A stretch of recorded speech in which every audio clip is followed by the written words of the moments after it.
CrossFit, go.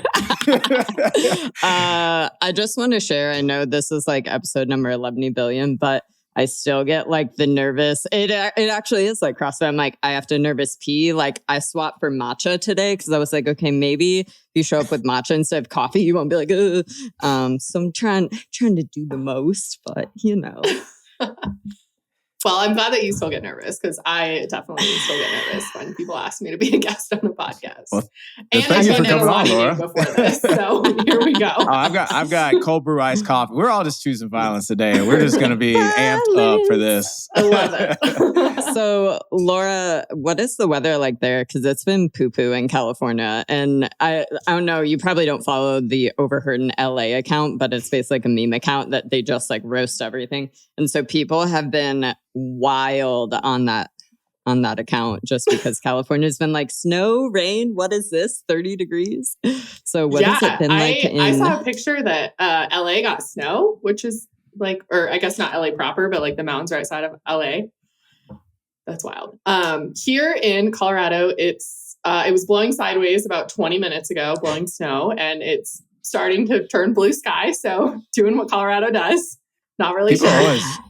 People are always like, move to Colorado. It's so beautiful. And then you tell me that, and I'm just like, I don't know. Texas or California or Florida. Well, I feel like Texas and Colorado are so similar, though, because it's like Texas is like this almost like menopausal. It's like, hey, it might be 11 billion degrees. And then, but, you know, like 5 minutes later, it's going to be like monsooning. And then it's the same thing. It's like, I can't handle the tenacity that Colorado will be like, oh, 60 and sunny. And then the next day be like, negative months. You know, like, I can't. Yeah, that's exactly. I think last week we got like 10 inches of snow. And 2 days later, I was running in a t-shirt. So Colorado doesn't know what it wants. That's a no for me. Well, today, guys, we have our dear friend, Laura Hall. And we are so stinking excited. Laura and I go way back. So I won't say I have shredded. I was going to say we've shredded together. And then I was like, I'm not going to give myself that much credit because I ain't good. Laura rips. If you go on a ski trip with her, she rips. I just pretend to survive on the mountains. But she's been a good friend of Alex and I's for a hot minute. So I personally hate when I'm a guest on like podcasts and they try to interview for me. So I'm just going to let you take the mic. Tell us all about who you are, what you do, and give a little intro to the people. Yeah, awesome. Thanks. I am super stoked to be on with you guys today. And Laura, you do shred for sure. We had so much fun in Crested Butte last year, with Tatum, and I actually just got to go with Tatum, and that was really fun to see her progress. So I'm sure that the next time we all go together will be even more fun than the last time. But yeah, I'm Laura. For those of you who don't know me, I am an ER nurse. I work in a tiny, tiny facility in a ski town in Colorado. I'm also a nutrition coach and the founder of the Back of the Pack community, which essentially just encourages women to get outside and do hard things at their own pace.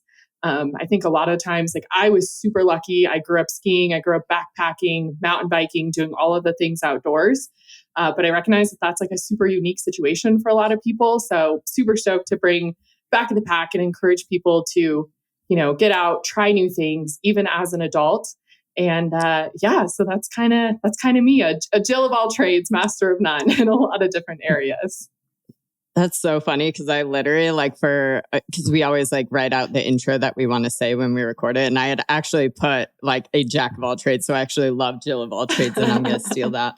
No, like you are such a badass and you're so fun to follow on social media. And I think that, it's like social media can sometimes be like a toxic place or we can get caught up in comparison syndrome and this and that. And so it's such a refreshing breath of air to have an account that people can follow of just like truly like encouraging people to get out there, get after it and not be limited by anything, whether it's their body size or whether it's their particular situations and stuff. And so it's just, like I said, like just absolutely obsessed with you, which I super love. I would love today to kind of start by talking a little bit about the nursing and shift work side of things and then kind of get into the outdoorsy stuff. I feel like with shift work, it's almost one of those things kind of like it's hard to give advice about shift work if you're not actually in it.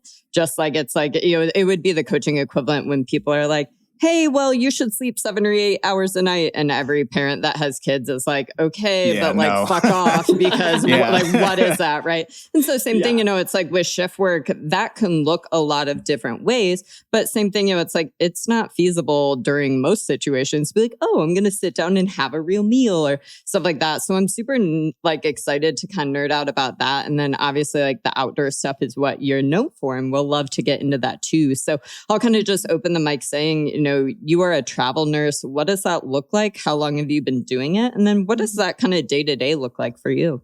Yeah, for sure. So I have been a nurse for coming up on 4 years now, and I have worked in every aspect of nursing. When I started, I worked part-time in an ER, and then which looked like, I don't know, 2 to 3 shifts a week. It was a variable position, which is like the actual worst. Some shifts were day shifts, some shifts were night shift, some were kind of a split shift in the middle. And then after that, I transitioned into working in the OR. And so I worked like Monday through Thursday, 8 to 5, very typical kind of normal person schedule. And then I transitioned from that into travel nursing, and in ER. I worked night shift for a whole year, which like stole my soul. And now I work per diem, so I essentially get to make my own schedule. I fill the gaps in the full time schedule. So some months like March for us in a ski town is the busiest season because it's spring break every single week. So I'm working basically full time hours in March. And then in other months, I work anywhere from 1 to 2 to 3 shifts a week. Mostly day shifts now, which is really nice. That's my number one piece of advice to any shift worker. Like, do whatever you can to work day shift. Because night shift is just like the actual worst on every part of your body, your relationship, your life, your social life. It's like the fucking worst. So that's number one. But yeah, so yeah, now I work, like I said, anywhere from 1 to 3 shifts a week. They're typically 10-hour shifts. So I will work either 8 a.m. to 6 p.m. or I'll work from 10 a.m. to 8 p.m., which that's my preference because that particularly allows me to get up and go to the gym and have a nice breakfast before I go into work, and then still like not get to bed at a super late hour. So I guess to kind of like tie off my number one, to kind of bounce off that, number one advice is work day shift. And number two is just really advocate for like what you need for your life. I've been always very vocal about like nursing is a rad career because there's so many different options within it, different places you can go. You'll have a job literally anywhere. The money is really good. But yeah, definitely like I've been very vocal with my boss about like, hey, this is the shift that works best for me in my life. Please give me as many of these as you can, and I will work with you and give you a couple of the other ones as well. And so, yeah, that's kind of like the gist, I guess, of how my schedule works. It's kind of all over the place, but it works for my life for sure. What got you interested into nursing? Like, was there a particular thing, or is that something like from a young age you were like, heck yeah, like this is what I want to do? Or like, how did you get into nursing? Yeah. Yeah, not at all. It was very much an adult second career kind of thing. I think a lot of people who go into nursing have some like super inspiring story about how when they were a kid, they were in the NICU or the PICU and, you know, they remember the nurses. I don't have that story, fortunately. I was working in the outdoor industry in my early 20s. And then I transitioned. I went back to school to study public health. And my best friend from high school was graduating.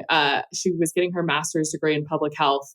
And she graduated and got a job working for an insurance company, working in a cubicle. And I saw that and I was like, oh no, if this is the future of public health, like I am not about the cubicle life. So I kind of paused. I actually took a year off. I moved to Bend, Oregon, and I was a ski bum basically for a year. Worked odd jobs, did some consulting work here and there to kind of get by and basically just thought about like, what do I want to do? What do I want my life to look like? And I started thinking about everyone in my life who I really admired for their like work-life balance. If you're watching this, you can see my quotes there. And I realized that they were all nurses. They were all like these badass women who had these really cool jobs, and then they'd get 4 days off and they'd go do some super fun adventure. And so I just started kind of making a list of the pros and cons. And the pros for me were, decent pay. I can have a job anywhere. It's never going to be a job that's going to be outsourced. And blood and guts don't really bother me. So that was certainly a necessary perk there, I guess. But so like super practical reasons for sure. And happy to say that all of those reasons have like been true and kind of led me through my career thus far. So, Laura, were you always a travel nurse, or did you were you like had a place where you started at and then you got into travel nursing? Yeah. So most travel nurses, you need about 2 years of experience before they let you travel. And that's just because when you start a travel contract, they're typically 13 weeks. And your first shift is an orientation shift. And then on shift 2, so on shift 1, like you basically follow another nurse from the unit. You get to learn the ropes of that particular hospital. And then on shift 2, you're your own nurse. You no longer have like a mentor or anything like that. You can certainly ask questions of all your coworkers, but so they recommend 2 years of travel or of experience before you start traveling. And so that's what I did. I worked at a small community hospital for 2 years and got experience in the ER, the OR, med surg, labor and delivery, which I refuse to touch that with a 10-foot pole now. Yeah, that sounds intense. Not for me. So I did that for 2 years and then started traveling. So did you choose Colorado? Was Colorado your first choice in terms of like where you wanted to be stationed, I guess? Yeah. So I actually grew up in Colorado. Okay. I spent the first I was born in Oregon. And then my family moved to Colorado, to the Front Range, Denver suburbs area when I was like 2 or 3. And then I moved to the Northwest when I was 18 or 19. My brother moved out to Oregon for school, and he called me one day and was like, "Hey, I went skiing this morning and I had a bonfire on the beach like this evening. Like, how does that make you feel?" So I packed my little Subaru up and I drove out west.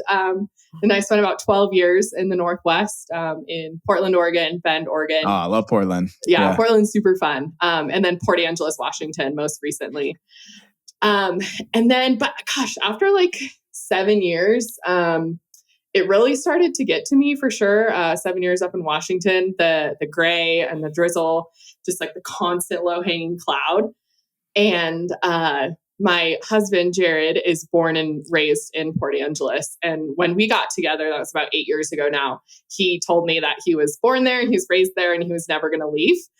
Which at the time I was like, that's cool. Like, I love it here. And then fast forward 7 years later, I was like, I love you, but I cannot like mentally do another winter in this rainforest. Like, please let me move back to Colorado. And so we did. So we moved back to Colorado in July of last year, and I will never leave. It sounds like you've like grown up in the best places if you love outdoor stuff. Like, I mean, you grew up in the Pacific Northwest and then now you're in Colorado, like literally the two best places for outdoor adventures. Yeah, for sure. Yeah, definitely always like choosing where I want to live based on like, what can I do outside? With travel, and I'm just going to call it being like a regular nurse, now that you've kind of gotten in bed and you've had a chance to do each, do you prefer to do you prefer travel nursing? Is that the way you're going to continue to go? Or do you actually want to like settle in somewhere, especially now that you're like, okay, I'm in Colorado, I want to stay here. Do you see yourself going back to like regular nursing? Or like maybe if you want to talk about, because it's like, all of my nursing friends are travel nurses, and I know that they do it mostly for A, the money, and B, kind of the flexibility. But maybe like kind of talk about the two differences. And if you want to like pro and con it almost, I think that might be really cool. Because it's like, I'm sure there's people out there where it's like, hey, I'm a nurse, I've never necessarily considered travel nursing. So it could be kind of a fun little dialogue. Yeah, for sure. So yeah, I kind of accidentally got into travel nursing, I guess. It's a really long story. That's for a whole nother day. But basically we were kind of in a position where it was like, oh, we we need some extra cash. So I got into travel nursing purely for the money, which, like you said, I think is how most people get into it. And I was super, super grateful for that. And I had a great time. Like it's been really fun. The first travel assignment I had was actually at the same hospital that I did my clinicals at when I was in school. So it was really like awesome because I was already familiar with it. Some of my friends were working there. And it was a close to home travel assignment. So it didn't shake things up too much. And then coming here, so I'm actually technically a staff nurse now. And I don't know that I would ever go back to travel nursing, actually. The money is amazing, but I've always kind of made decisions based on like, what do I want my life to look like? And not necessarily the money. I feel like that side has always worked itself out in one way or another. I'm a homebody. I love being home. I love having my space. And I certainly can see the perks of, travel nursing's great because you're in one place for 13 weeks. You get paid a shit ton of money, like 3 to 4 times what you would make as a staff nurse. You don't have to deal with the politics of the facility that you're at. You just go in, you do your work, and you leave. You don't have to do staff meetings or mandatories or anything like that. And you get to use it as a way to explore and to see new places. I know a lot of travel nurses will, they'll go to Hawaii for 13 weeks. They'll go to the Northwest for 13 weeks. Sucks. Yeah, right? Like horrible.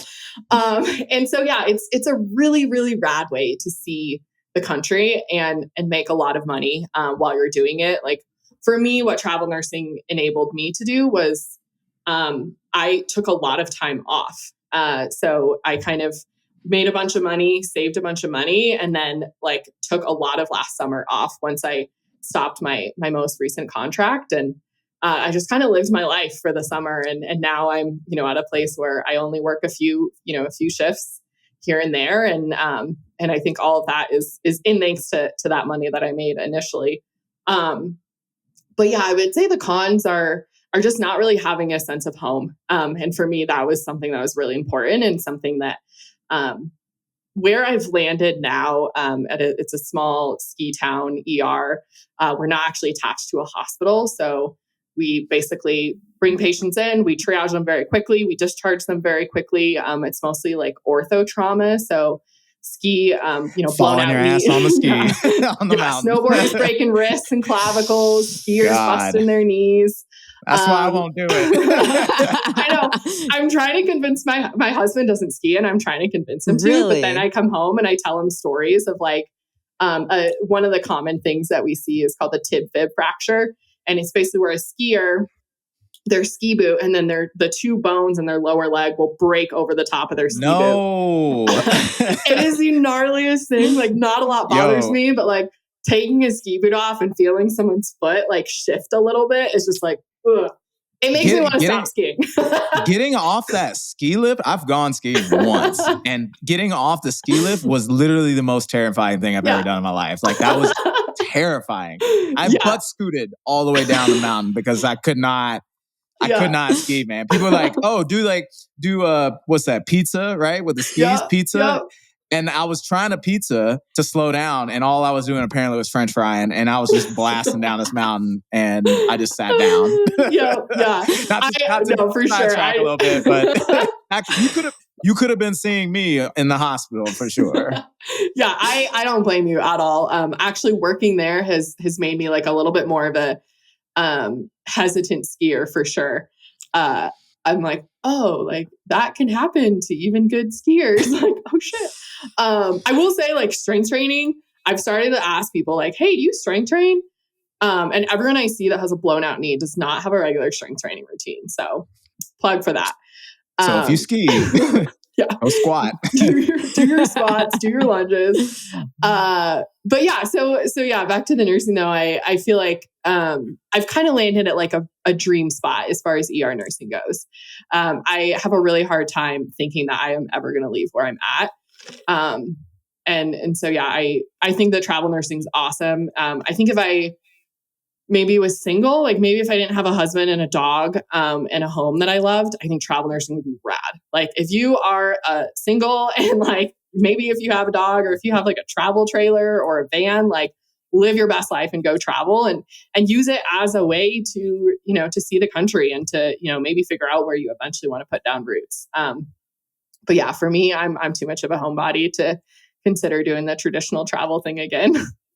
I super love that. Do you feel like it was hard to juggle a healthy lifestyle while doing, like, obviously now you kind of have more control over your shifts and stuff like that, but especially when you were working overnight or just didn't have as much control, was it difficult for you to kind of juggle like healthy eating, exercise routine, all of that stuff with your shift work?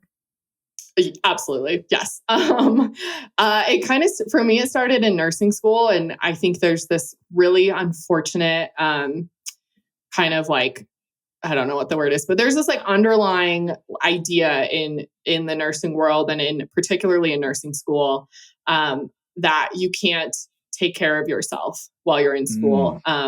Nursing schools, I think it's known to be like the hardest bachelor's degree that you can get. And I actually had at my nursing school orientation, a woman came, she owned the local scrub store in town, and she came to like give her spiel about her scrubs and give us a discount. And she ended it with, but make sure you size up because everyone gains weight in nursing school. Ooh. Well, I mean, it's super stressful. I mean, you work in shift. Were you having to do shift work in nursing school, like while you were doing clinicals? Yeah, when we do clinicals, yeah. So, I mean, it is super stressful, but I just, this like underlying idea that you can't take care of yourself. So I really bought into that my first year of nursing school. I studied way too much. I didn't do anything fun. I never went out to dinner or saw my friends or planned any trips. I was just basically in school or studying. And so I really struggled a lot with that first year. And then between my first and second year, I found this community. It's called Nurses Inspire Nurses. And it's led by this woman, Kat Golden, who she's still a nurse, but she used to work in a PICU, I believe, a pediatric ICU. And she basically started this community to encourage like nurses to take care of each other and take care of one another. And I'm super grateful I found that community because I learned through that, like, oh, I can take care of myself. So I really just leaned into that. I started to prioritize like doing like workouts in the morning before class and bringing snacks to school, like bringing veggies and things like that to school instead of just like relying on the vending machine. And so that kind of started to change for me in nursing school. And then it definitely carried over through nursing. I feel like I had a decent handle on it by the time I started working. Night shift was particularly hard though. I think, absolutely, like, you know, you're working 7 p.m. to 7 a.m. and it's like, well, when do I eat dinner? Because normally I eat dinner at 7. When do I track my macros? That's actually like the most common question. Like, do I track it during my shift? Yeah. What worked for me on that was most nurses will work 3 in a row. So I would, on my day 1, I would try and sleep in a little bit. And then I would get up and like go work out, kind of do my normal thing. And then I try and take a nap in the afternoon before my shift. And basically on that day, I allowed myself like extra calories in my macros because I was essentially up for like almost 24 hours minus a nap. So obviously your body needs more, you're awake more. And then, so that would be like 7 a.m., let's say on a Monday to 7 a.m. on a Tuesday. And then I would start my next day in my macros, like once I got off my shift.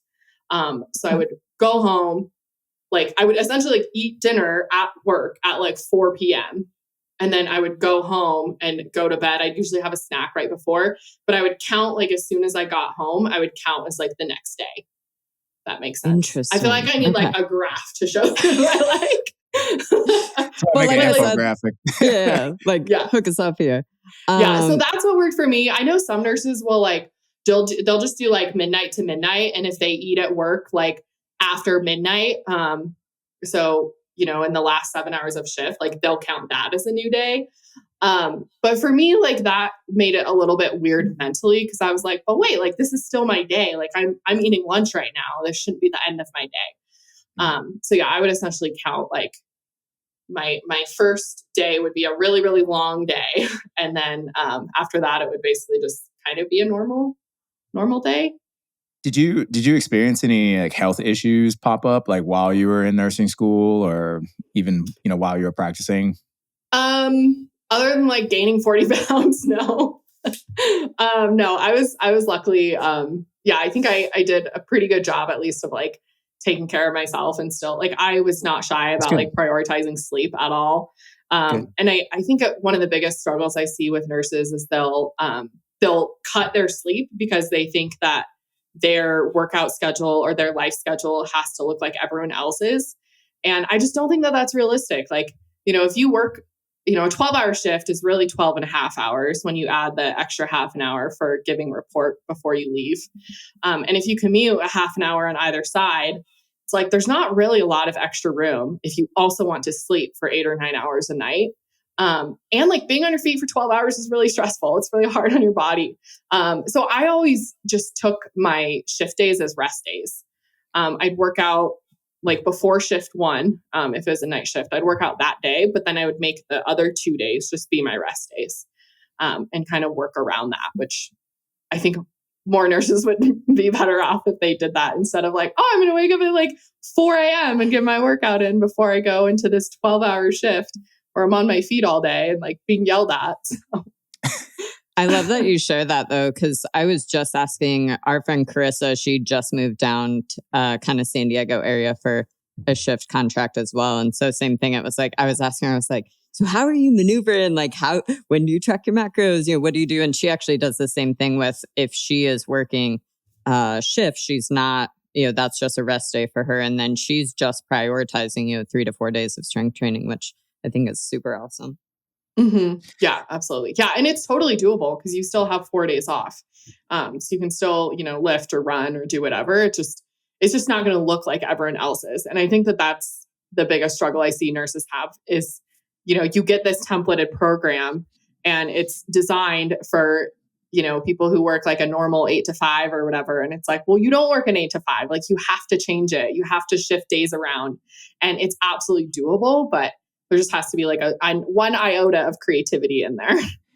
So now with you have kind of designed your own schedule, right? Like, so you work the hours that you want to work and you work on your own, you make your own schedule? Mm-hmm. Yeah, basically like at the beginning of every month or whatever, before the schedule comes out, I'll send my availability to my boss. And she will respond and say, here are the shifts I have open, and I get to self-select, yes, no, yes, no, yes, no. Is that common in the industry, or I don't know?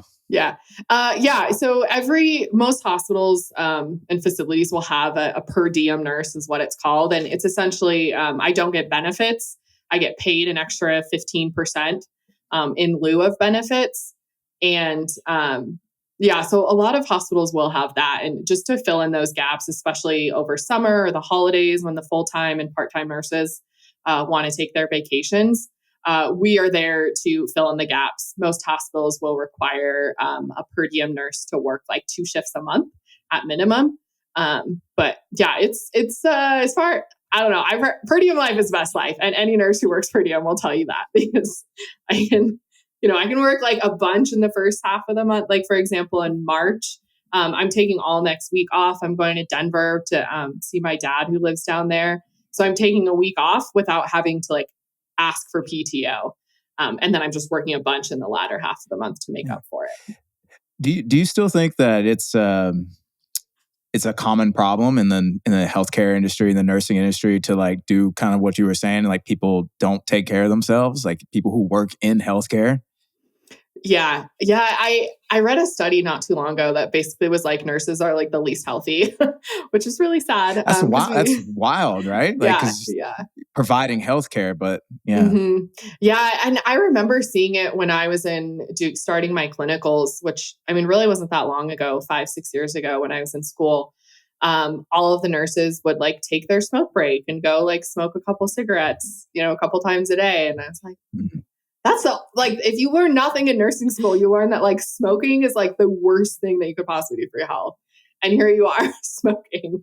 And I do think I I think it's changing. I do think that there are a lot of individuals and organizations that are working to change the narrative. But overall, unfortunately, yes, I do think that it's still a huge problem. What was that group that you mentioned? Nurses Inspire Nurses. Okay. Are you still involved with that, or? Yeah, I mean, I kind of just still follow what they do.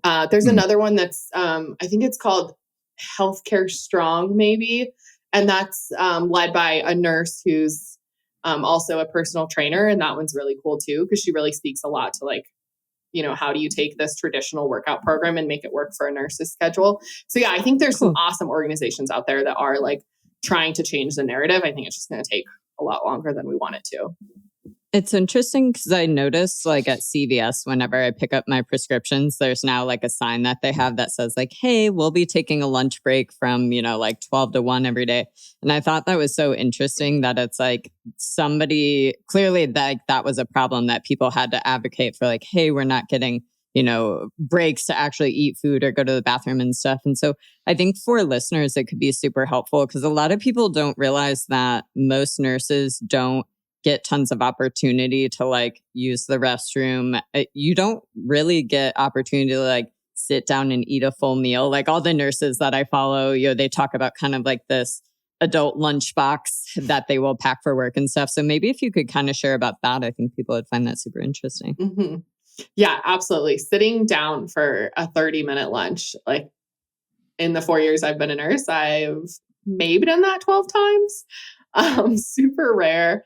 So a couple of things that I do is I will pack myself a full lunch, but I'll eat it in 2 or 3 servings. So if I'm able to get away for 10 minutes, I'll just take half of my lunch out of my Tupperware and heat that up.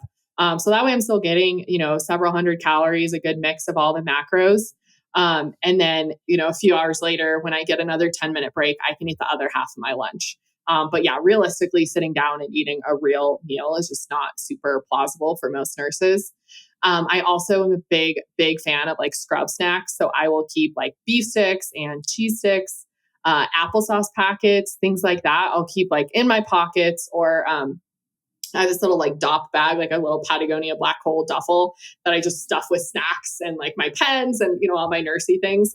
And I just put that at my station. I know that some hospitals are super like anti-water, anti-food, all of that at your station. But if you keep it in a little DOP bag that they can't see and you have like your pens in there also, they're not going to say anything. So yeah, I just try and like sneak in snacks. Like if I can sneak in like 100, 200 calories every hour throughout my shift, that's super helpful. The other thing is just like being an advocate for yourself. I think so many nurses are just afraid because there is this narrative that like you don't get lunches, you don't get snack breaks, you don't get to go pee or whatever. And it's like, well, you need to, and you need to start like speaking up about that. And the more nurses that we have that speak up about it, like the better we will all be together, right? Like a rising tide lifts all ships. And yeah, I think just like truly being an advocate. Like I remember being in school and I think it was an ICU rotation, and I was a student, and so I didn't technically have responsibility to any of these patients, and I like told my mentor or whatever that I was going to take my lunch break, and she was like, "Nurses don't get lunch breaks." I was like, well, yeah, they do. And I'm going to go take mine. And, did she like that? No, but like, that's what you need to do sometimes. And, finding someone that you work with. Some hospitals, again, are getting better and they're having like float nurses that will come in and take care of your patients while you take a break. But if you don't have that, like get together with a coworker and say like, hey, at 1 p.m., if I take my lunch, then I'll come back and I'll cover your patient at 1:30. So, finding ways to like work within the system if you truly don't have a managerial team that's going to support you in that. Laura, it sounds like you're really good, not only at advocating for yourself, but also like setting boundaries with things. Like, was that something that you've always been good at, or if you've had to learn that over time or just through your experiences? Yeah, definitely a work in progress. Yeah, I mean, we all are. Yeah. It's something that I think in recent year or two, I've gotten really good at. Because I do realize, particularly with nursing, how much we do kind of get walked on. And, if there's a responsibility in the hospital that like doesn't really fall within anyone else's like job description, it automatically gets pushed to the nurses. And it's like, well, that's not my job description either. Like I'm not getting paid anymore for, being the IT department or whatever. So yeah, it's definitely something I'm very actively working on. And I think absolutely something I've gotten a lot better at. And yeah. Yeah, it's almost like what you want, like how you want to live, right? And you just like this is what I want to do, and this is how we're gonna make it happen. yeah, for sure. Yeah, and yeah, that's how I landed in like per diem nursing, is because I wanted to be able to tell them when I was available to work rather than someone else telling me when I was going to work. I think it really helps. My husband is a builder and he works for himself, so he creates his own hours and gets to decide when he works and when he doesn't. And so being with him has really helped, because he's like, well, I want to go do this fun thing. Like you need to be able to go do this fun thing too. So that kind of what I think pushed me into like per diem nursing, and seeing the freedom and the flexibility that he had and that he has created for himself, has definitely helped me like also want to create that for myself. So, Laura, now that you've kind of constructed your dream life, like truly the past few years, here we are present day, and you're not restricted in how and when you get to train and stuff like that. I would love for you to talk about your training right now, because it's been really fun to follow on social media.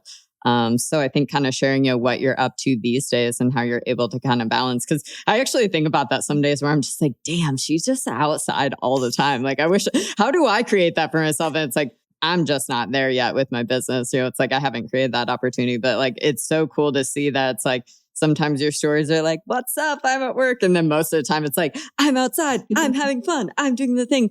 So tell us about your training, what you're up to right now and kind of what you're working towards.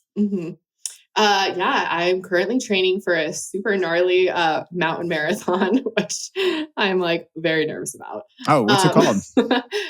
It's called the Silverton Alpine Marathon, and it's 27 miles. So it's technically an ultra, because anything over 26.2 is an ultra. Oh, it's funny. I didn't know that. Yeah. I didn't know that either. Yeah. This is like what, 0.8? Like a little bit over. Yeah, a little over. Totally gonna call myself an ultra runner. Yep, exactly. You should totally claim that. Yeah, fucking earned it. Yeah, but it's got 3,800 feet of vertical gain, and it goes up to, I think, like 13,500 feet. So it's in the San Juan Mountains, and it basically just follows like some Jeep trails. And there's like no shade, which if you're watching this, you can see I'm very pale and pale skin. So if anything, I'm going to come out with like a gnarly sunburn. But yeah, I'm working towards that, which will be, I've ran like several half marathons before, but this will be like the first real big race that I've done. So that's in July. And then pending how that goes, I have a 50K in outside of Moab in November that I'm potentially planning on doing, but we'll see how this training cycle goes first. Hell yeah. Yeah. So with this, go ahead, Laura. I was just asked what training program you're following. I have a running coach, and his name's TJ. He's awesome. He works, he has his own company. It's called Microcosm Coaching.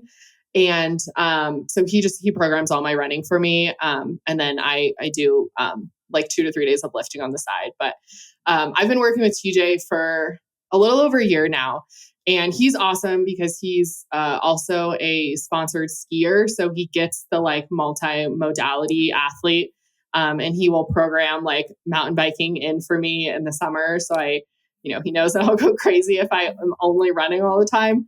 So he's super rad. It's super awesome to have like the external accountability and someone to just like say go to hill repeats, because I absolutely will not do those on my own. So you're a hybrid athlete, you would call yourself, yeah? Yeah. Because you're training for this marathon, and then you also lift. How do you balance the two together? Or how do you train like both of them? Are you training both of them concurrently together, or separating them out? Yeah. I would say like certainly running and mountain biking and skiing are my like primary love. I lift because I know that I should.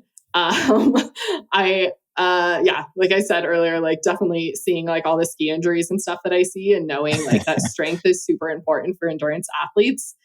So I prioritize running. That's my main goal. And then I work in my lifts around that. So for example, today I just had an easy 20 to 30 minute easy run scheduled. So I did like a full body lift after that. So I'll try and do at least 2 lifts a week. Sometimes 3, like my third day, my 2 days will be up full body. Then my third day will be like an upper and plyo day. I'll always prioritize running, and then I'll just try and add on my full body after a short, easy run. So I still end up only really spending like an hour to an hour and 15 minutes in the gym on those days. And then I'm running like 4 to 5 days a week right now. So lots of running volume. That's a lot. Sure. Yeah. That's a lot. And this is all on the trail. This is all at elevation, correct? No, I actually do most of right now, particularly because everything is very snow covered. I do most of my runs during the week actually on the treadmill or on a paved trail. We have this really awesome paved trail that runs through town. So, I'll try and get outside at least once or twice a week. But otherwise, a lot of my shorter runs are on a treadmill. And then, once the snow starts to melt, I'll start to do a lot of, high altitude, trail running. And, I'm excited for that. I'm ready for the snow to go away. How long does that take you to adjust to the change in altitude with your training? A long time. Too long. Because Colorado is also already, you're already at altitude, right? Yeah. So, but you're going at 13,000. What, Colorado sits at what?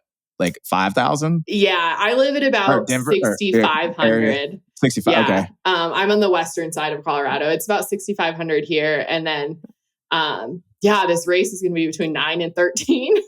So, certainly skiing helps, because I'm skiing a lot at like 10 to 13,000 feet, where the resorts are here. So that kind of helps maintain through the winter. And then the race is in July, and most of the snow, like you can get pretty high here starting around Memorial Day. So essentially like all of June, like all of my runs will just need to be at altitude. I think it takes about 3 weeks for your body to fully acclimate to that. So, June basically is like full send, like get as high as you can, as often as you can. Do you need special gear when you're doing those types of runs? Like my experience is from like the Midwest where, there's cornfields, there's nothing. So it's like, I would love to hear like, what are your favorite outdoor brands in terms of like apparel? Because again, it's like, it's also just different if you're running on a trail or you're running on snow, it's icy. So like, what gear are you rocking? What do you love? How you stay warm? Yeah. So my most favorite piece of gear ever is, there's 2 jackets, actually. They're both Arc'teryx jackets. They make this, it's a series called the Atom series, and have the Atom SL, which is SL stands for super light. And that's just a very thin running coat. It's super breathable. So I wear that on pretty much all of my mild winter day, springtime runs. It's a super rad layer. And then I have the next one up is the Atom LT. And that's just a slightly insulated version of the same. And that's really, really great for just slightly colder days, or when you're higher in elevation, it's just naturally colder. So those are kind of my 2 favorite, like I recommend those coats to literally everyone. I have a Salomon running vest that I really love. It's the Salomon ADV Skin. That's just a super rad vest. It has 2 pockets in the front for water bottles. So I'll have like one water bottle will have electrolytes, and then the other one's usually just water. And then a place I can stash like snacks and my coat if I need to take it off.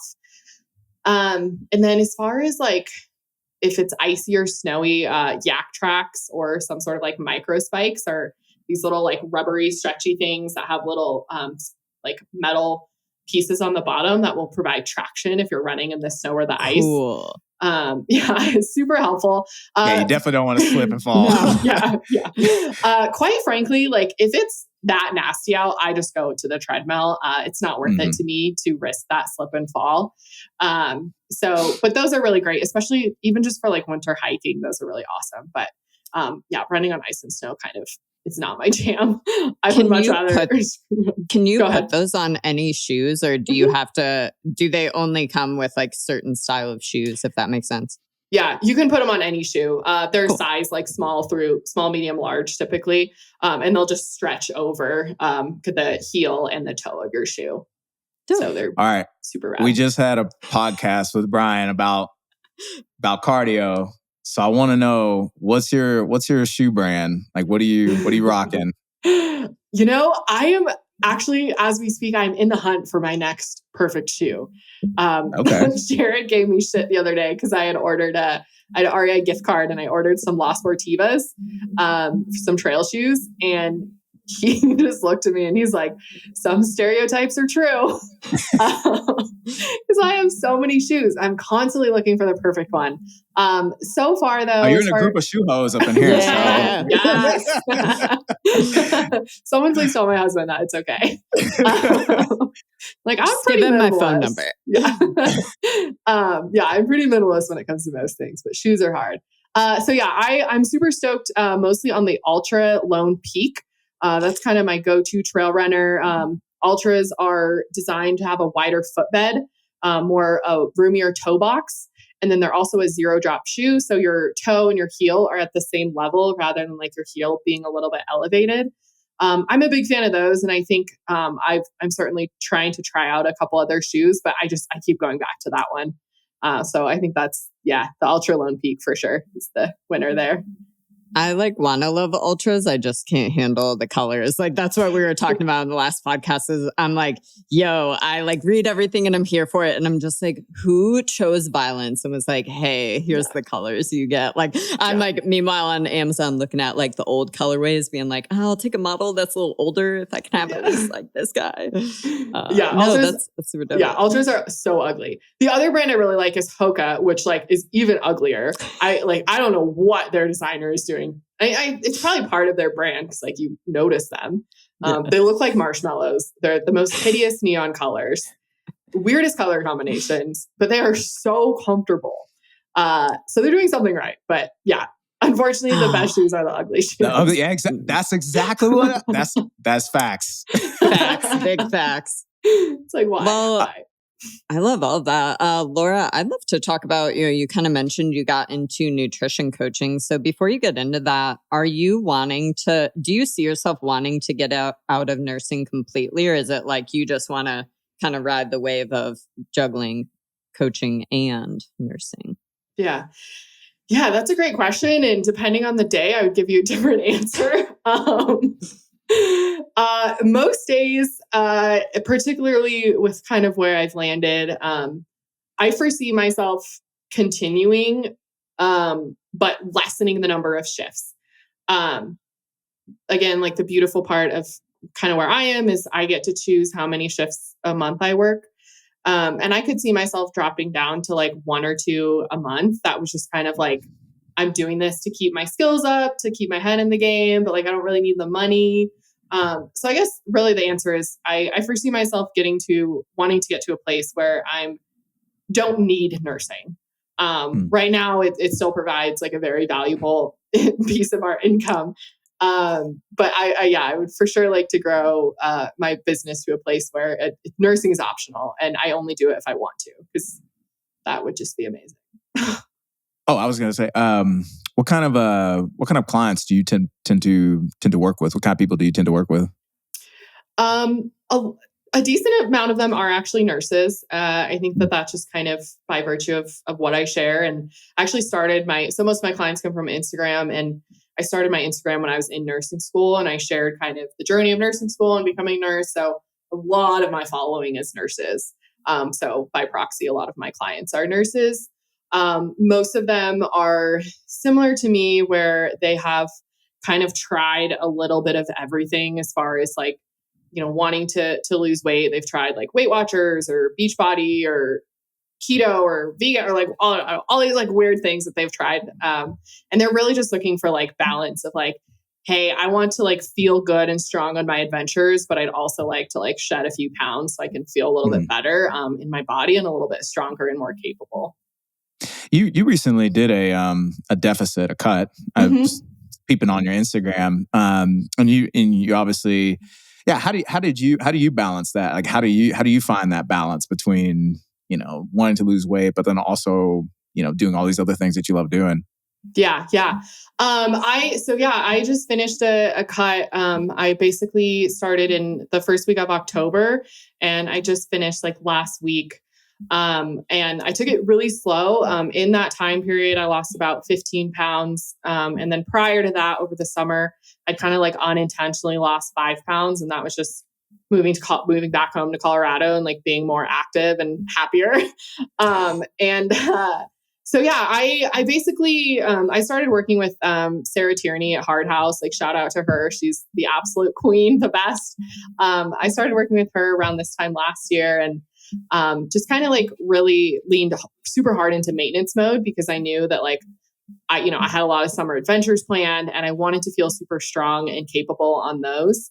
And then we were really open about like, okay, once the summer winds down and things kind of like slow down in life, that's when I wanted to start a cut. And so we did that in October, and basically just stopped solely because my running is ramping up.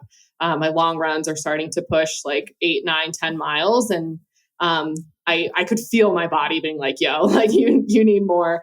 And I've never really been shy about like adding more. Like I said, I took it super slow. I took weekends off. I went out with friends. I had weekend trips with friends. And so I took a lot of time off over the course of, I guess, October, November. Like, I don't know, it was 4 or 5 months long. And I took a lot of breaks to live my life. And then when I got back from a weekend, I just get right back to it. But yeah, basically just, looking overall at like training schedule. And so I'm probably going to do another cut here, like around the same time this fall. I'll do another one once I recover from summer adventures again. So.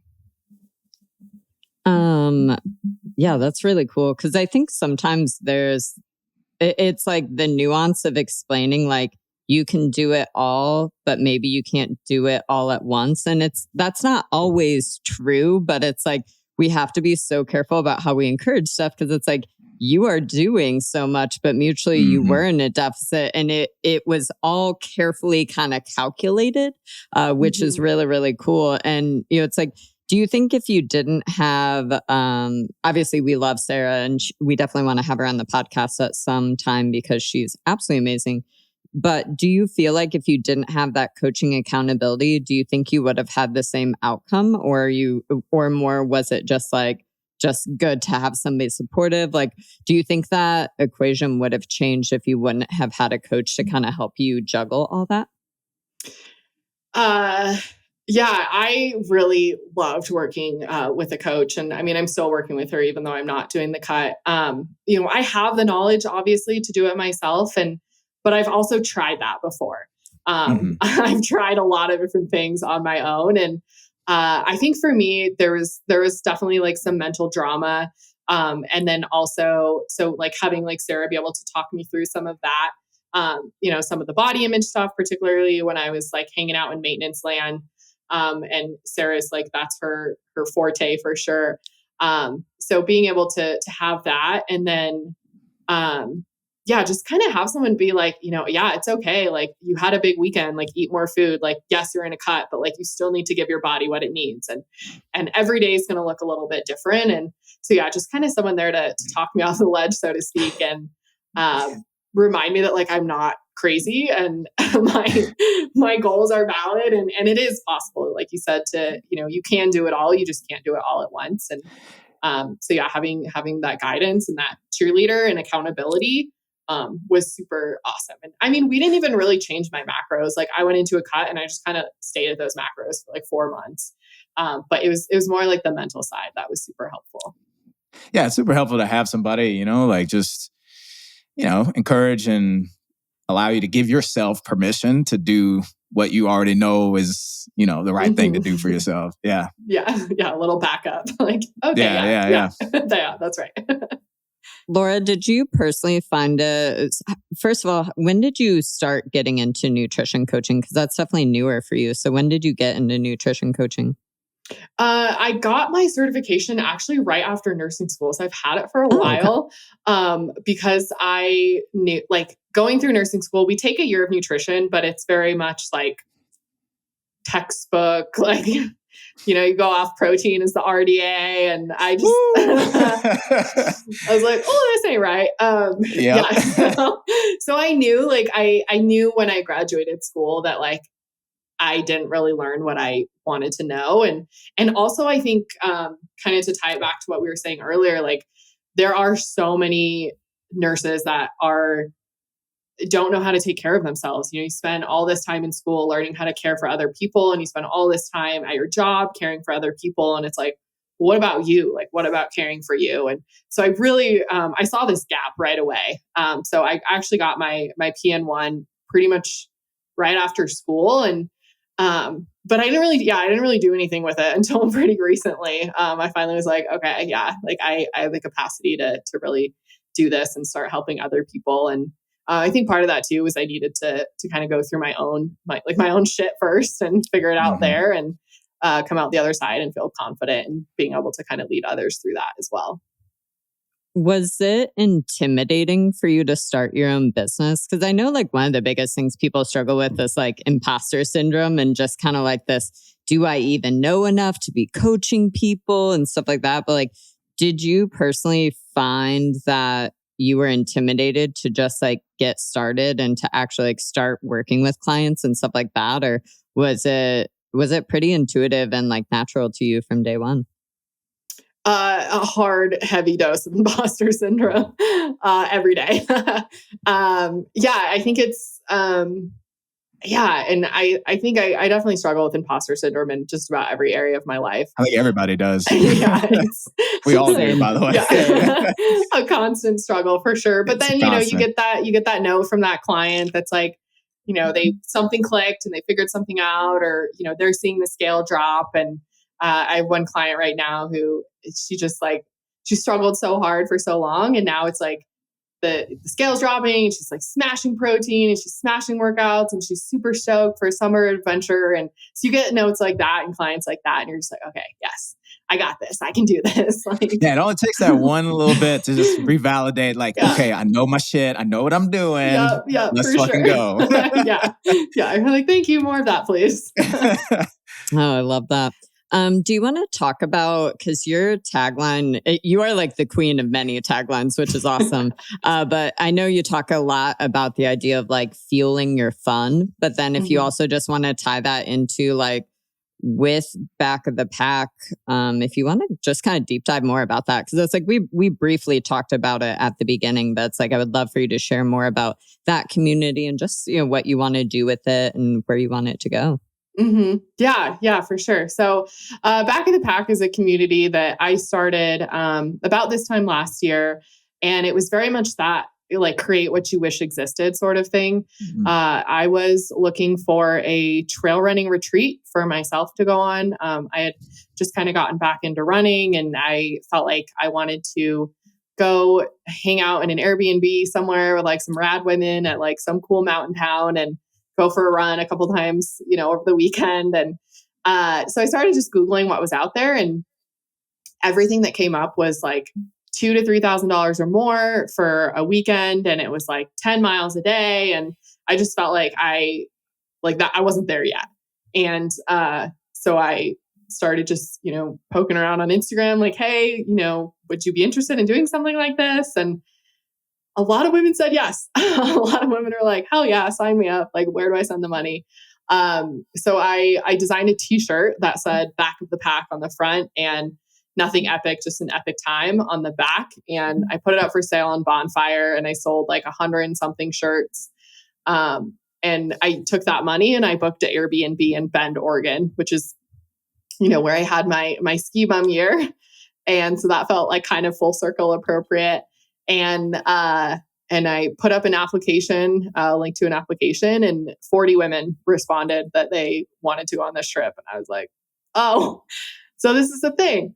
So I did that one, and then I did two others in Oregon, basically just long weekend retreats.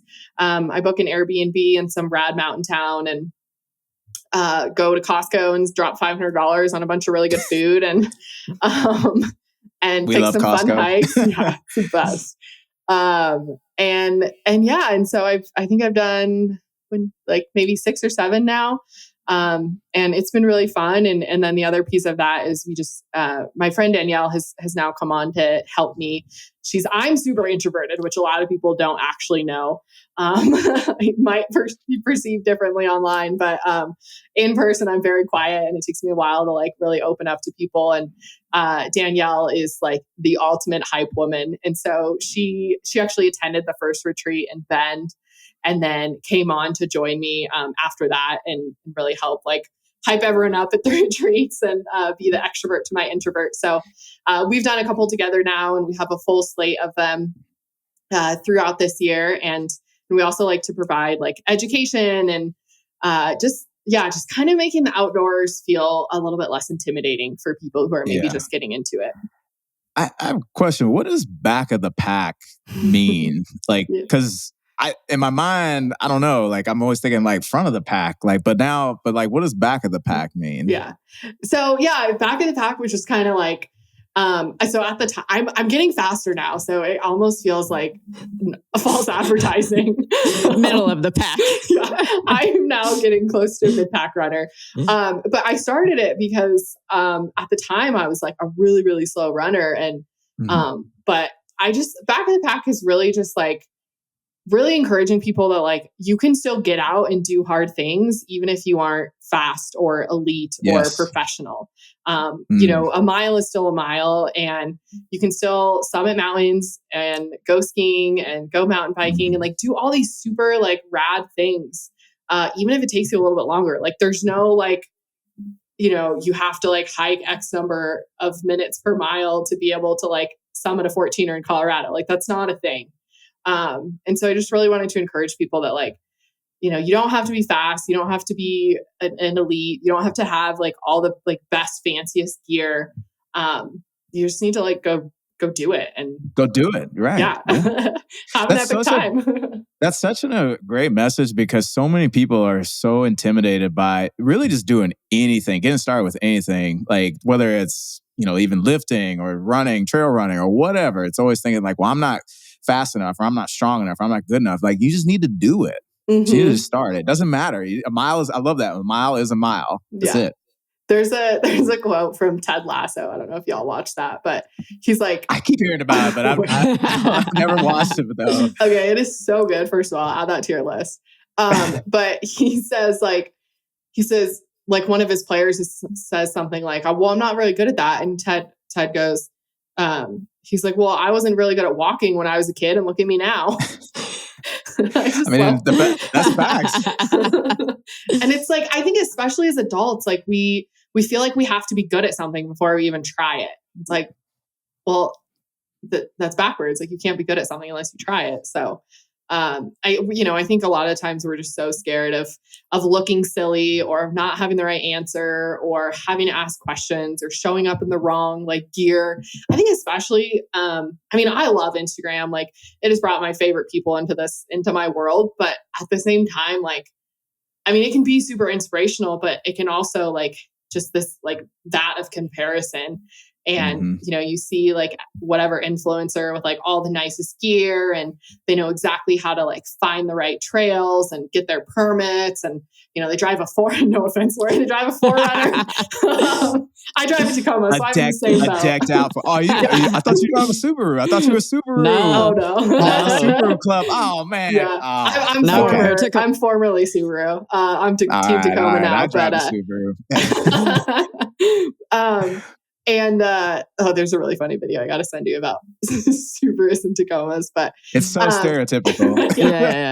Yeah, especially like in these parts. But and so basically, I feel like so many people are they just talk themselves out of trying things because they don't have, you know, the right gear, the right car, the right whatever, and but then they go out and they do them. And, you know, I mean, I personally have learned so much from the outdoors and so many life lessons and so much like, you what I'm capable of and how to approach doing hard things. That I think everyone should go play outside and learn these lessons too. What's been the biggest lesson that you've learned? What's been like maybe the most impactful thing that you've learned? When I was a kid, I like very gratefully grew up in a super outdoorsy family. And, so we would go hiking in the Rocky Mountain National Park pretty much every weekend. And, I was little, like maybe 5 or something. And we went on this family hiking trip and we came across this like giant boulder field and like boulders that are taller than me, like, 5-year-old Laura. And, my mom was like, I don't think she can do this. Like, she's so small. And my dad was like, yes, you can. Like he was like, one boulder at a time. Like you can go, you can hop sideways, you can hop backwards if you need to like pick a new route. But he's like, one boulder at a time, like you're going to cross this. And so that's just something that's really like carried forward, like through my entire life. Nursing school, like getting through that I just looked at it like this is a big ass boulder field, like, one exam at a time. And, I mean, this training cycle for my marathon, it's like each week is just one boulder. And so, yeah, just really breaking big things down into small pieces and recognizing that like you can change your course and go backwards if you need to, but as long as you just keep on checking off one boulder, you can get there. You got to put that on a t-shirt, one boulder at a time, 100%. Trademark it right now. Well, I was gonna say you need to trademark scrub snacks too. Like that is, I don't know if you stole that or not, but like if not, go take it and run. Right, I know it's a good one too.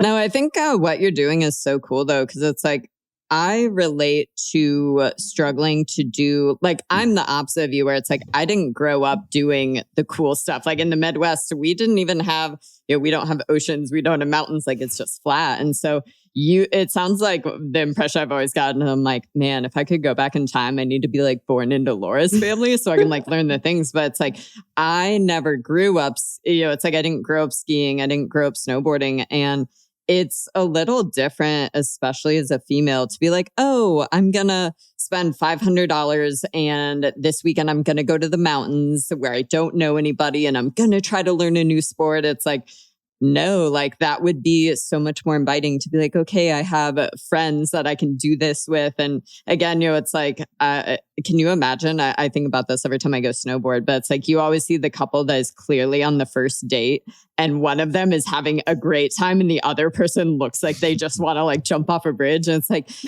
something like snowboarding, probably not the sport to be like first date material because it's fucking hard.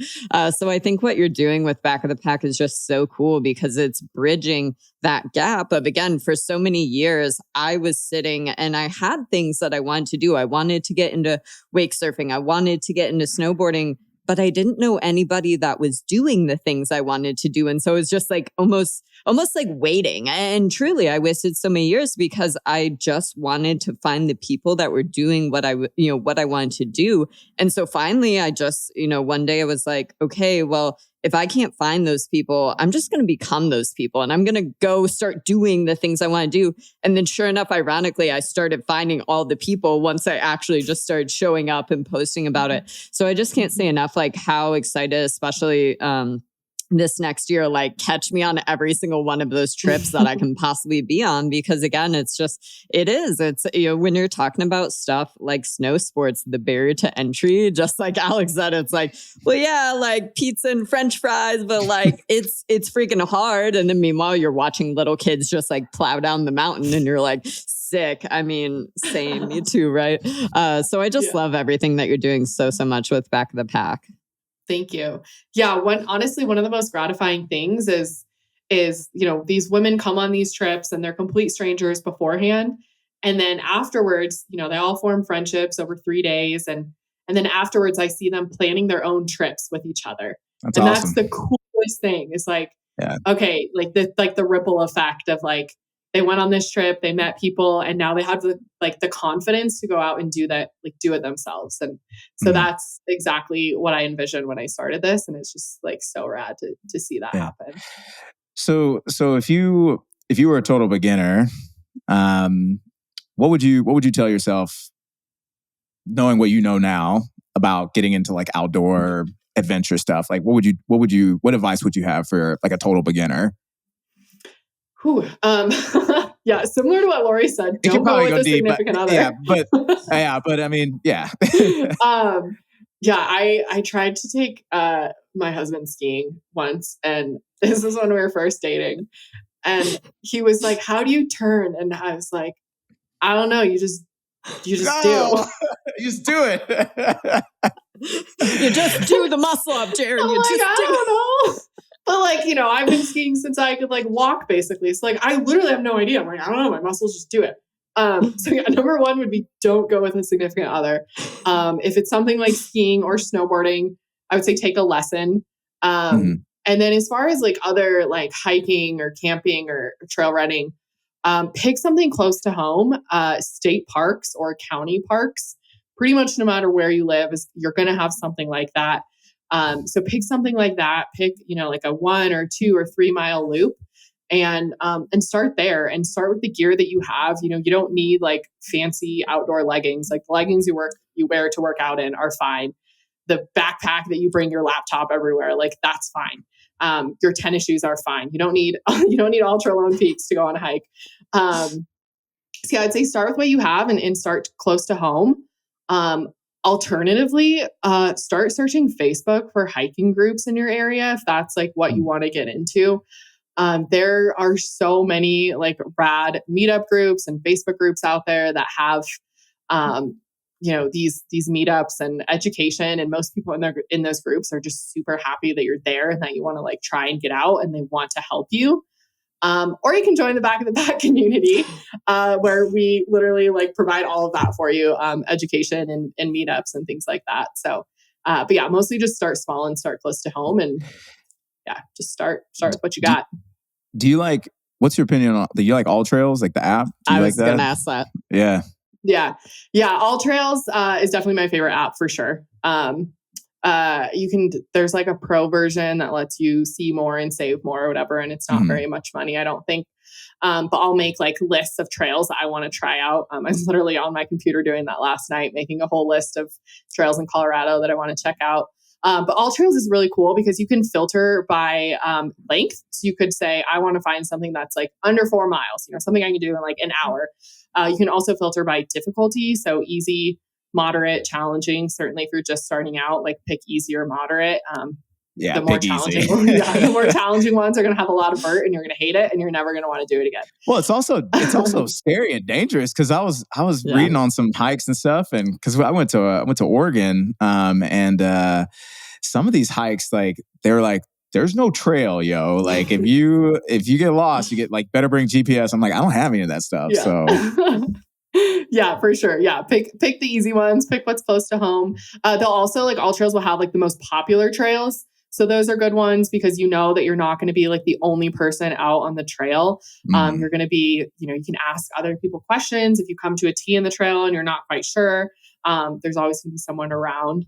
And you can also use that app to download the map. So it'll show like the map, even if you don't have service, and the little blue dot of where you are. And so you can see where you're at. And with that, like if you're ever in a situation where you're like, this is too steep, this is too hard, I didn't bring enough snacks, just turn around and go back to the car. Like, I think that's another thing people think like, oh, this is an 8-mile hike, I have to do the whole thing. And it's like, well, no one's going to know if you just turned around at 3 miles, like, because you didn't pack enough snacks. Like, no one's going to judge you for that. Like, I mean, but that's for real though. Cause like I've been on a hike before and like, I've like, well, I'm like tired and I need water, but I'm good. Like I've got to finish this damn hike. Like, no, you can just turn off. You can just turn around. 100%. Yeah. Like I got to see the end of it. Like just turn around, dude. One of the other, my dad's name is Skip, and a lot of my like life lessons and my little one-offs have come from him. And another thing that he always used to say when we were younger is the mountain's been there a long time. It's going to be there a lot longer. So, you know, live to adventure another day, or what, I mean, even if it's not life or death, like if you're not having fun, like what's the point? You know, if you're totally hypoglycemic or hot or cold or whatever, like the hike will be there next week. Like you could go back. Laura, go ahead. I was going to ask, what's on your bucket list? Like what are 2 to 3 that you're like, yo, this is like next on the agenda of I want to do this? I was going to ask. So I have a big, huge bucket list trail race. That is the reason that I got into trail running. And I have that slated for next year, depending on how this one goes. But kind of my coach and I are working together on this like giant 2-year plan to get me there. And that race is called the Grand Traverse. And it goes from Crested Butte, and you run up and over the pass down into Aspen. So it's 40 miles. I want to say 6,000 or 7,000 feet of vertical gain. And I just think it's so rad to be like, what'd you do today? I ran between Crested Butte and Aspen. Like, I just think that's like the raddest thing. No big deal. Yeah.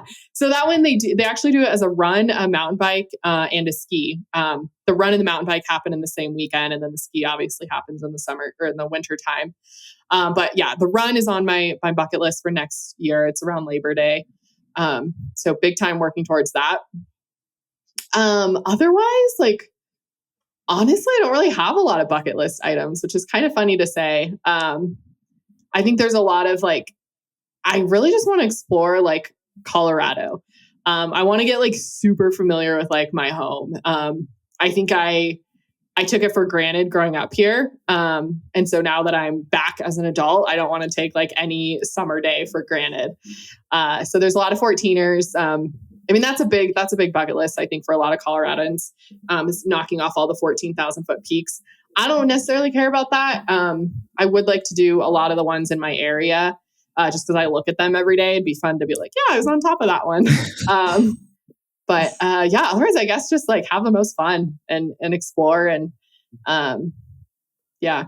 Does your husband do a lot of these? Like, I know you said you tried to take him skiing and that was like a hard absolute not, but is he the same of kind of like an outdoor junkie that loves doing all this stuff? Or is this more just like kind of your own hobbies, if that makes sense? Yeah, yes and no. He's definitely super into it. Our first date was a 40-mile backpacking trip. So, yeah, he's for sure into it. That's when you know he was the one. Basically, yeah. Yeah, I actually like injured myself, coming out of that hike. And every time that we stopped, he was like taking things out of my backpack to like lighten my pack for me.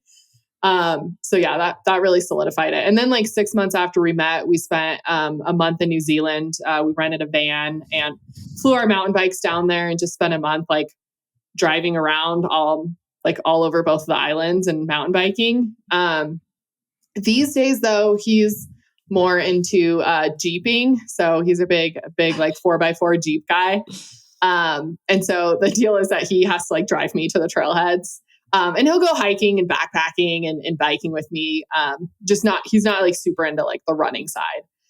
He thinks I'm a little psycho for that, but he'll drive me to the trailheads, pick me up on the other side. Real quick, what is Jeeping? I don't know what that is. Yeah.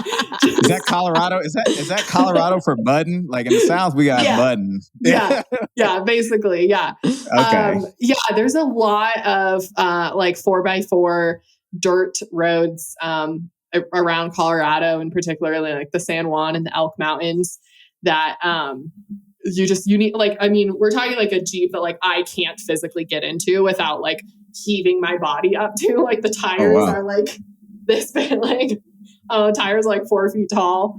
It's just like rock crawler, like I don't know, it's crazy. It's the stuff I should be doing with my 4Runner that I like don't do with my 4Runner, and everybody's like, why? You don't want to, because you're afraid to dent it, so it's gonna get all messed up and dirty. So correct. Yeah, I have a giant dent in the side of my Tacoma because we took my Tacoma. I mean, it's lifted and it's a manual, so like it's pretty capable, but we took it up this dirt road that we probably shouldn't have. It's called Black Bear Pass. You can Google it later. That'll show you what Jeeping is, Alice. And I'm on YouTube right now. I'm on YouTube after this and watch the videos. We'll have to find a little video to like splice it around the YouTube stuff. Photoshop Alex into it. Sounds real sketchy though. I don't know. It is super sketchy. So I got a giant dent in the side of my truck from that. But yeah, it's just going up like crazy dirt roads and jostling around. Jocelyn.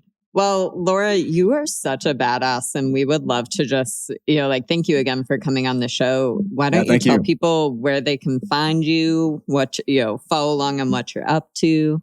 Yeah. Thanks so much for having me. This is super fun. And I loved getting to talk about like all of the things, the Jill of all trades that encompasses my life. So my personal Instagram is at laurahall.co. And that's where like most of the nutrition and nursing and I'm sharing like my own personal training for my marathon over there. And then Back of the Pack, if you're interested in connecting with us there, it's Instagram is at backofthepack.community. And then our website is backofthepack.community as well. And you have a podcast as well, right? To be coming. Okay.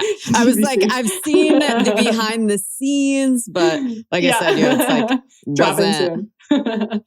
Dope. And other than that, any other things you kind of want to tell people about in terms of like, do you have any like ebooks, programs? Obviously, like where can people go if they want to do like coaching or find out about like the community stuff with Back of the Pack?